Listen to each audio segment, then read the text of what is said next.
You stayed late last night. Are you tired? I certainly slept well, although my mind was racing with all the things you were telling us. About the meal, about Jesus washing your feet and teaching you to do the same for others. About the fact that you discovered that Judas, one of your closest friends, was going to betray Jesus. You must have been worn out after such an evening. Oh, we were all tired, but the night wasn't over yet. And it was going to be a long time till we all got a good night's sleep. Are you ready to write? Now, a plan had already been put in place to silence Jesus. The powers that be were terrified of what Jesus was saying and doing. What can we do, Caiaphas? You're the high priest, help us! If we let him go on like this, everyone will believe in him. And then the Romans will come and take away both our temple and our nation. You know nothing at all. Don't you realise that it's better for you that one man die for his people than that the whole nation perish? How true those words would be, for more reasons than Caiaphas knew at the time. But back to the events of that night. When Jesus had finished praying, we all left and crossed the Kidron Valley. On the other side, there was a garden where we often would spend time together.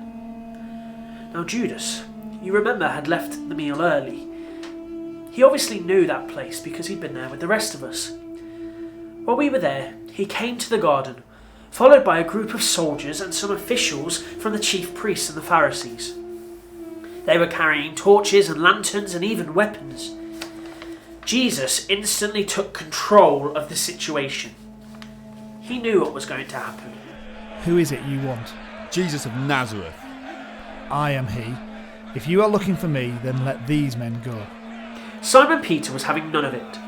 He always carried a sword, and he drew it and struck the high priest's servant, cutting off his right ear.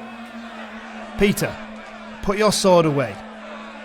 Shall I not drink the cup the Father has given me? The hour has come. Father, glorify your Son, that your Son may glorify you. And so the soldiers and the Jewish officials arrested Jesus. All of those people for just one man. If nothing else, it's a waste of taxpayers' money. They bound him like a common criminal, and first they took him to Annas, the father-in-law to Caiaphas. But how could you bear it? The man you'd admired and respected for so long, treated with such cruelty and contempt. We didn't have time to think of anything like that. Simon Peter and myself, we followed Jesus, and because I was known to the high priest, I was allowed into his courts, while Peter had to stay outside, waiting by the door until someone let him in. While inside, the high priest began to question Jesus on everything. I have spoken openly. I have never tried to hide. I have always taught in synagogues or at the temple, where all the Jews come together. I said nothing in secret. Why question me? Ask those who heard me. Surely they know what I said. Is this the way you answer the high priest? If I said something wrong, testify as to what is wrong. But if I spoke the truth, why do you strike me? In the meantime, Peter was waiting anxiously amongst the servants and officials, and facing questions of his own. What a bitter night. Oh, thank heavens it's nearly sunrise. Oi.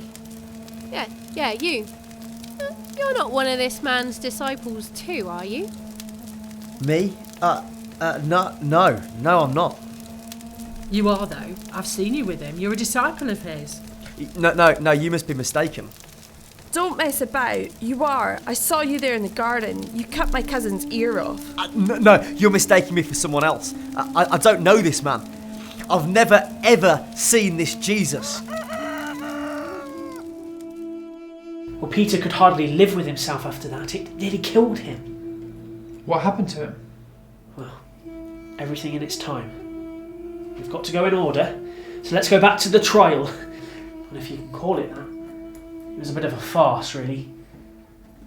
All the Jewish officials brought evidence to the court, but it was all lies. But they wanted rid of Jesus as quickly as possible. The only problem was they couldn't sentence him to death. So they had to take Jesus from Caiaphas to the Roman governor, Pilate. I think Pilate hoped that if he could humiliate Jesus enough, then the Jewish leaders would be satisfied and wouldn't insist on crucifying him.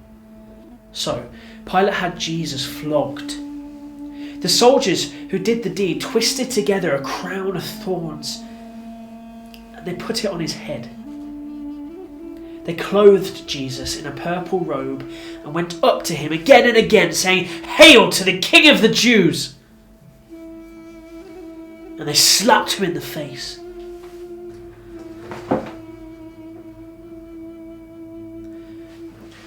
Pilate questioned Jesus for a long time. And I think secretly he liked him. He didn't see what the problem was. He even went to Caiaphas and said that he couldn't find anything to charge Jesus with. But he was a weak leader. He didn't want to riot. So he gave in to the pressure and he sentenced Jesus to be crucified. You suddenly look very tired. Are you alright? What happened in those days? Well, they were the worst days of my life. And even though I know what happened and so much time has passed,